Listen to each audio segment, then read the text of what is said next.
du temps. Distribuer, voir son état général. Je peux parler du médecin dans ce cas-ci. S'il a une pathologie associée, il faut s'intéresser à ça. Troisièmement, il faut maintenir l'hygiène. Il faut faire la literie. Aujourd'hui, l'intervention du personnel soignant a déjà permis à plus de 300 Guinéens de vaincre le Covid-19. Un réel succès, mais le défi est encore immense. Les hommes en blouse ont toujours du travail gigantesque à réaliser dans cette riposte. La recherche s'intensifie dans la lutte contre le coronavirus. En Guinée, les chercheurs jouent leur partition à travers des plantes médicinales. Pour l'instant, une plante focalise l'attention de tous. Il s'agit de l'Artemisia, une espèce qui semble soigner le Covid. Amaïsata Kamara signe le reportage.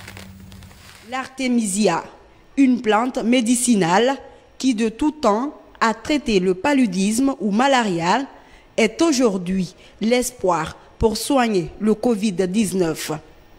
C'est du moins ce que nous ont déclaré les chercheurs de la maison Artemisia.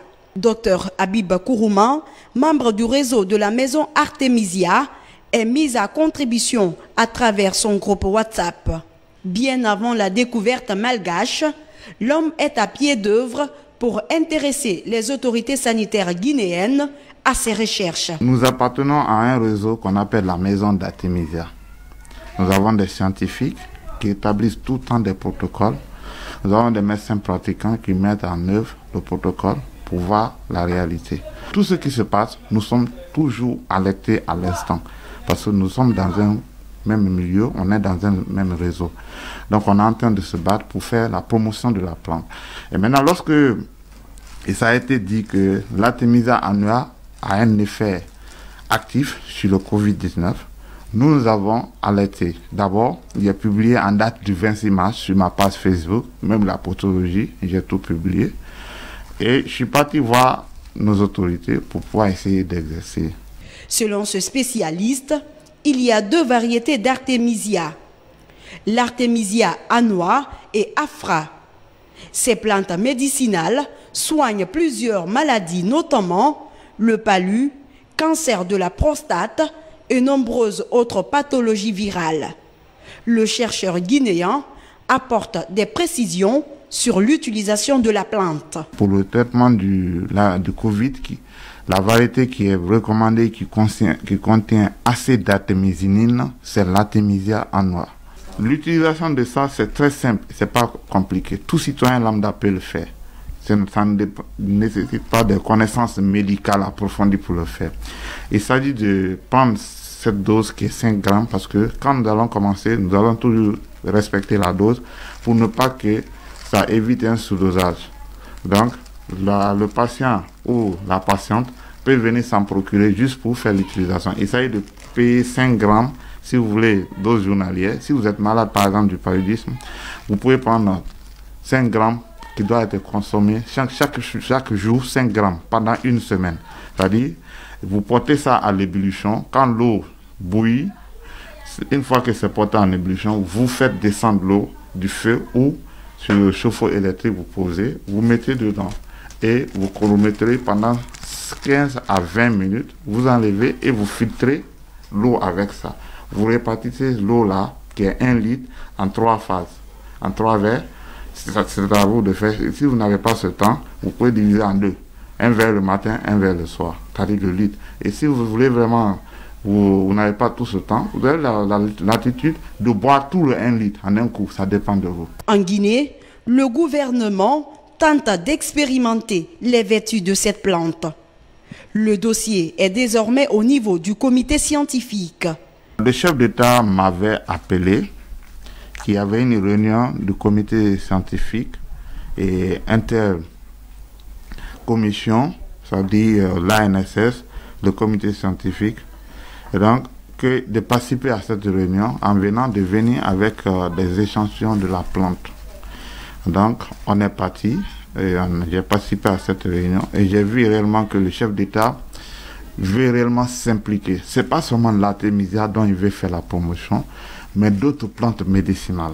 Parce qu'il a dit, il a répété à 3 reprises qu'il veut qu'on valorise nos plantes. Pour les chercheurs de la maison Artemisia, La plante miracle est à la fois préventive et curative du paludisme, un des symptômes du Covid-19. Merci Mama Aïssata. Les scientifiques apprécient l'efficacité de cette plante. La Guinée a célébré le 25 avril dernier la journée mondiale de lutte contre le paludisme sous le thème « Zéro palu, je m'engage ». Selon les statistiques, le paludisme constitue un véritable problème de santé publique et représente la première cause de mortalité en Afrique. Guinée Yassani. Célébrée le 25 avril de chaque année, la journée mondiale de lutte contre le palu est placée cette année sous le signe « Zéro palu, je m'engage ». La Guinée fait partie des 46 pays endémiques de la région où le paludisme constitue la première cause de consultation, d'hospitalisation et de décès dans les structures sanitaires. Pour marquer l'attachement de la Guinée à cette lutte mondiale contre la maladie, le ministre de la Santé est revenu sur les efforts fournis par le gouvernement et ses partenaires en vue d'éradiquer le paludisme dans le pays. Chaque jour qui passe est marqué par la mort de milliers d'enfants dans le monde par suite de paludisme et notre pays n'en fait pas exception. Toutefois, nous pouvons rassurer qu'en multipliant, qu'en mutualisant nos efforts, avec l'appui de tous les acteurs, nous pouvons atteindre nos objectifs. Le palu, une infection parasitaire provoquée par le plasmodium transmis par les moustiques, est une préoccupation mondiale et un réel problème de santé publique. Elle demeure aujourd'hui une épine dans le pied des décideurs politiques et sanitaires. C'est la pathologie la plus fréquemment rencontrée. Voilà, et environ, ça prend disons les 29% de nos consultations, toutes pathologies confondues. Voilà. Mais il faut savoir qu'avec l'intervention de nos partenaires techniques et financiers et le programme national de lutte contre le palu qui ne cesse de ménager des efforts, c'est que nous avons remarqué ces derniers temps qu'il y a plus ou moins une gestion, si vous voulez, satisfaisante des cas de palu. Parce que ces derniers temps en consultation, nous remarquons que les examens qui sont demandés pour déceler le palu se révèlent pour la plupart du temps négatifs. Ce qui veut dire que la prévalence du palu actuellement par rapport à un passé pas si longtemps, nous remarquons que cette prévalence a diminué. Pour la gratuité du traitement, le généraliste a donné d'amples explications et aussi sur les modes de prévention de cette maladie dans les ménages. Le traitement du paludisme, il est gratuit. Que ce soit le paludisme simple, que ce soit le paludisme grave. Mais seulement, il faut porter une mention spéciale parce que quand on dit gratuit, c'est les produits qui sont utilisés pour le traitement du paludisme. Je veux parler du Coartem, que ce soit la forme enfant ou forme adulte. Alors, il est gratuit quand il s'agit de paludisme simple. Je veux parler aussi de l'artesunate, de l'artéméter ou de la quinine quand il s'agit de paludisme grave. Mais d'autres produits qui l'accompagnent sont achetés.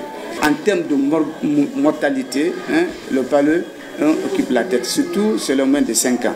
Il y a le plan individuel, il y a le plan collectif. Le plan individuel, il faut utiliser quasiment les moustiquaires imprégnés d'insecticides. Depuis 2013, des progrès ont été réalisés dans la lutte contre le paludisme. Il s'agit entre autres de la distribution gratuite de 9 600 000 moustiquaires imprégnés, de la prise en charge de tous les cas de palu diagnostiqués et confirmés dans les formations sanitaires. Santé toujours, le coronavirus impacte le secteur de la pêche. Dans les 5 mois à venir, l'approvisionnement des marchés en poissons pourrait connaître des perturbations. Le stock total de poissons frais est inférieur à la moyenne de consommation nationale. Justement pour atténuer les effets du Covid, le ministère des Pêches élabore des stratégies pour garantir l'approvisionnement des ménages en poissons de qualité et en quantité. Ousmane Toumani Kamara, reportage. Atténuer les effets de la pandémie sur la sécurité alimentaire dans le domaine des pêches. La question est une préoccupation majeure du ministère des Pêches dont la mission fondamentale est d'assurer l'approvisionnement des ménages en poissons et dérivés. La période allant du 1er mai au 30 septembre s'annonce compliquée en termes de disponibilité de stock de poissons qui est de 92 millions de tonnes à ce jour et la moyenne de consommation nationale qui totalise plus de 94 millions et demi de tonnes de poissons. Suivant la moyenne estimé de la consommation nationale de poissons par habitant et par an, il ressort clairement que le gap à juguler serait de 2857 tonnes. Pour prévenir cette pénurie de poissons dans les 5 mois à venir sur les marchés guinéens, le ministère des Pêches rassure la population et opte pour 2 stratégies. 1. Importer cette quantité, le gap de 2857 tonnes à combler. De ce fait, nous avons déjà initié et obtenu l'accord de principe de nos homologues de la Mauritanie. 2. Déroger exceptionnellement à certaines dispositions du plan d'aménagement et de gestion des pêcheries 2020. Dans cette stratégie, les pêches artisanales maritimes et continentales ainsi que la pisciculture apporteront 65 000 tonnes à la production nationale. Et les sociétés de pêche industrielle doivent débarquer dans les temps à venir 17 536 tonnes de poissons frais.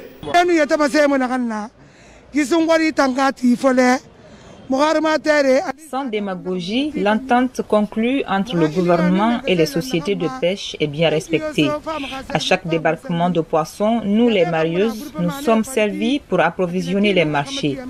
Mais la demande de poissons devient grande et les capacités de pêche baissent avec la pandémie. Pour ainsi maintenir et améliorer le niveau d'approvisionnement du marché en poissons, le département des pêches engage une batterie de riposte contre le Covid-19. Des journées de sensibilisation accompagnées de la distribution de plus de 2500 kits sur l'ensemble des sites d'activité de la pêche. Œuvre de charité, don de kits sanitaires à la préfecture de Kissidougou, c'est un geste d'un ressortissant de la localité. Le don est composé de kits de lavage des mains, de savon, d'eau de javel et de thermoflash. L'action vise à renforcer les consignes sanitaires. Ibrahima Keïta. C'est un geste composé de 200 seaux de 40 litres, 200 de 20 litres, 200 supports, 2400 morceaux de savon diamant, soit 60 cartons et 10 mégaphones pour la sensibilisation. S'inscrivant dans le cadre de la lutte contre le Covid-19, ce geste du ministre d'État, ministre de la Défense nationale, chargé des affaires présidentielles et de son épouse, est destiné aux 12 communes rurales et la commune urbaine de Kissidougou. En remettant ces kits aux ayants droit, le secrétaire général des collectivités décentralisées a, au nom du préfet, insisté sur l'utilisation judicieuse de ces kits. Au nom de monsieur le préfet de Kissidougou, Elhadj Mahmoudou Cissé, je donne ces quelques échantillons au président de notre comité préfectoral en charge de gérer cette pandémie en la personne de Elhadj Cissé, DPS de Kissidougou. Au nom des bénéficiaires, le sous-préfet de Banamou a remercié les donateurs pour ce geste. Un geste qui, selon lui, vise à garantir la santé des populations, à faire face à l'ennemi commun et invisible. Le gouvernement de Alpha Condé, ce n'est pas la première fois. Les ressortissants de Kissidougou, ce n'est pas la première fois. Il y a tant qui sont déjà venus en aide à la population de Kissidougou. Pour cela, qu'est-ce qu'il n'y a pas un terme au-delà de merci? Il n'y a pas un terme au-delà des excuses. Et nous avons tellement beaucoup de mots à dire, mais il n'y a pas d'autre mot qu'on peut placer au-delà de merci. Nous remercions à son Excellence, Dr Mohamed Yané, pour ce don magnifique qu'il vient de faire à la population de Kissidougou. Le même jour, ces kits ont été acheminés dans les 12 communes rurales et la commune urbaine de Kissidougou. Dans le même registre, la fondation Aboubakar Bobodi Camara a offert une importante quantité de riz, de poissons et de sucre aux imams de la commune de Kaloum à l'intérieur du pays. La fondation Bobodi a également fait des dons de kits de lavage des mains et un important lot de masques de protection à la ville de Zérékouré. Nous y reviendrons. Comment faciliter le confinement et le ramadan pour la population de Conakry? La question préoccupe l'État et ses partenaires. Le groupe Guinée Industrie vient d'apporter un appui substantiel aux couches vulnérables. Les maisons de culte et la police ont aussi bénéficié des vivres. Alia Kamara suit la remise. Un don de vivres est destiné à un commissariat de police. Des sacs de riz, des bidons d'huile et des cartons de sucre. Un geste pour récompenser la bravoure des forces de sécurité de la commune de Matoto. Ce don du groupe Guinée Industrie intègre également un volet religieux. Le même geste est adressé à la paroisse Sainte-Rita de Sangoya. Nous ne sommes pas tous préparés de la même manière. Donc il y a des gens qui sont dans un réel besoin. Nous allons pouvoir donc les aider concrètement. Plus que les paroles, plus que les encouragements, on va pouvoir donc être concret dans l'assistance que nous apportons aux gens. La GIE a prouvé qu'il a un service de sécurité qui sont là pour les protéger et leurs biens. Plus particulièrement la population de Matoto. Il y a trop de commissariats centraux. S'ils ont orienté ce don à mon service, je suis vraiment ravi. L'autre structure bénéficiaire de cet acte humanitaire est la Cité de Solidarité. Un geste pour permettre aux pensionnaires de ce refuge de supporter les difficultés du confinement pendant ce mois saint de Ramadan. Toute personne qui vous donne à manger, vraiment vous donne de l'espoir dans la vie. Nous formulons le vœu que le Tout-Puissant Allah, vraiment que cette pandémie-là disparaisse du monde entier. Notre façon de participer à cet élan national de lutte contre le Covid-19 et cet élan national de solidarité, c'est de penser dans ces moments très difficiles, penser aux personnes les plus vulnérables. Raison pour laquelle nous avons choisi ce que nous appelons le chantre, selon nous, vraiment de personnes démunies, qui est la Cité de la Solidarité. Parce que les personnes qui sont ici aujourd'hui, tout le monde est frappé de plein fouet par la situation économique qui prévaut non seulement dans notre pays, mais partout dans le monde. L'idée, c'est d'assister un maximum de personnes en difficulté et des structures qui ne bénéficient pas souvent de ce genre d'actes humanitaires. Page noire. La disparition de la première femme pilote du continent touche le cœur des forces armées guinéennes. Fatoumata Binta Diallo, dite Binta Pilote, colonel à la retraite, a tiré sa révérence à Paris, vous le savez. À Conakry, une forte délégation de la hiérarchie militaire s'est rendue dans la famille mortuaire pour présenter les condoléances. Douleur et consternation, lieutenant Aboubakar Bangoura, correspondant de la presse militaire.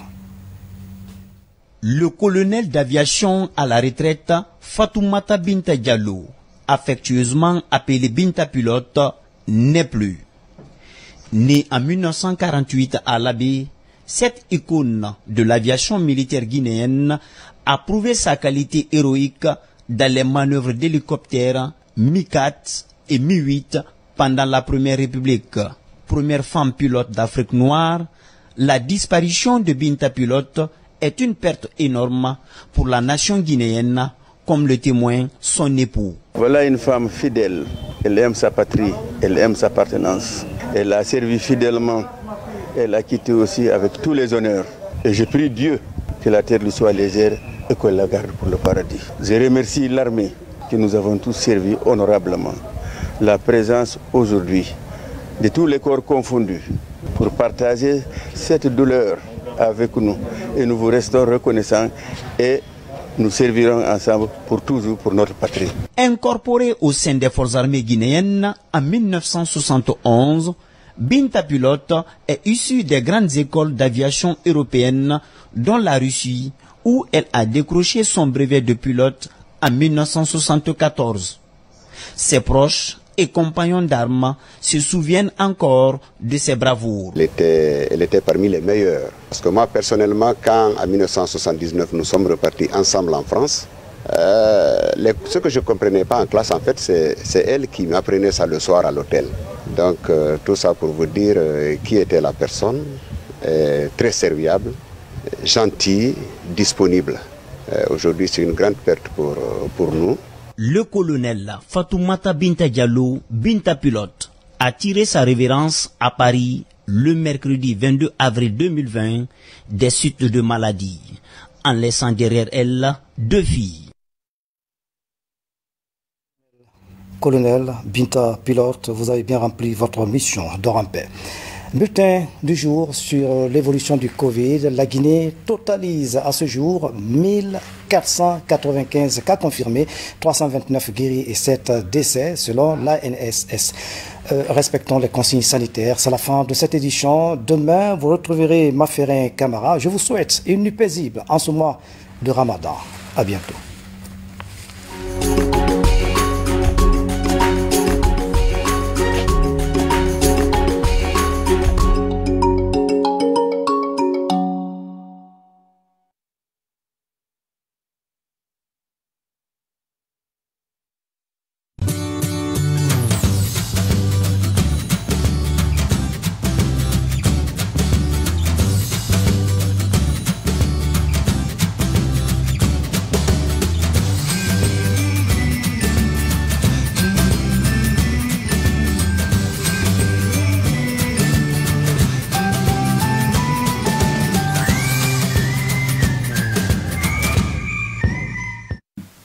Mesdames et messieurs, bonsoir. 144 cas positifs ont été enregistrés aujourd'hui sur 437 personnes testées, ce qui porte le nombre de cas à 1495. Quant aux personnes suivies, nous avons actuellement 1929 personnes et il se trouve hospitalisé 517 personnes, dont 456 à Donka, 15 au CTPIA du camp Al-Fayaya et 46 en Nongo. Nous n'avons pas, heureusement, enregistré de décès et 16 personnes sont sorties guéries des sites de prise en charge, ce qui porte le nombre de cas à 329. Mesdames et messieurs, quelques jours après l'instauration des mesures barrières édictées par les autorités, quelques constats se dégagent. Le non-port systématique des masques à domicile ou dans d'autres lieux de regroupement. 2 tiers des cas disent avoir été en contact avec un cas positif et cela sans protection. Face à ce constat, il nous paraît important de rappeler aux uns et aux autres que la prévention contre le Covid a 4 piliers importants qui sont 1. La distanciation sociale pour éviter que les gouttelettes distillées par autrui ne vous arrivent. Cette mesure, utilisée correctement, elle est efficace à près de 95%. Le port d'un masque, il vous protège et protège votre interlocuteur. Il est aussi efficace à près de 95%. Le lavage régulier des mains, il élimine physiquement le virus sur vos mains et est aussi efficace à près de 95%. Enfin, le confinement. Mesdames et messieurs, en lieu et place du confinement global à domicile, le gouvernement a opté pour ce départ par la mise en place des barrages filtrants et interdit les regroupements. Si ces mesures sont observées correctement par tous, nous gagnerons rapidement la lutte contre le Covid-19. Mesdames et messieurs, le respect de ces mesures fait de chacun de nous un citoyen responsable et protège notre santé et celle des autres autour de nous. En recommandation ce soir, nous invitons tous au respect des mesures de prévention SIHO. Exhortons les uns et les autres au respect des mesures barrières suscitées pour une maîtrise effective de la pandémie. C'est l'occasion pour nous d'insister sur l'un des points, qui est l'interdiction des voyages au départ de Conakry pour l'intérieur du pays. Comme toujours, nous encourageons les citoyens à signaler tous les cas contacts et suspects au service de santé pour leur prise en charge ou appeler le 115 qui est fonctionnel. Se rendre dans les centres de dépistage selon le programme communiqué. Rendez-vous à l'hôpital quand vous êtes déclaré positif et acceptez d'être transporté par l'ambulance. Portez le masque en contact avec autrui à tout moment. Lavez-vous régulièrement les mains. Arrêtons de sortir de Conakry pour l'intérieur du pays. En ce moment-ci de Ramadan, mesdames et messieurs, évitons les regroupements autour des repas et des lieux de prière. Ensemble, stoppons le Covid.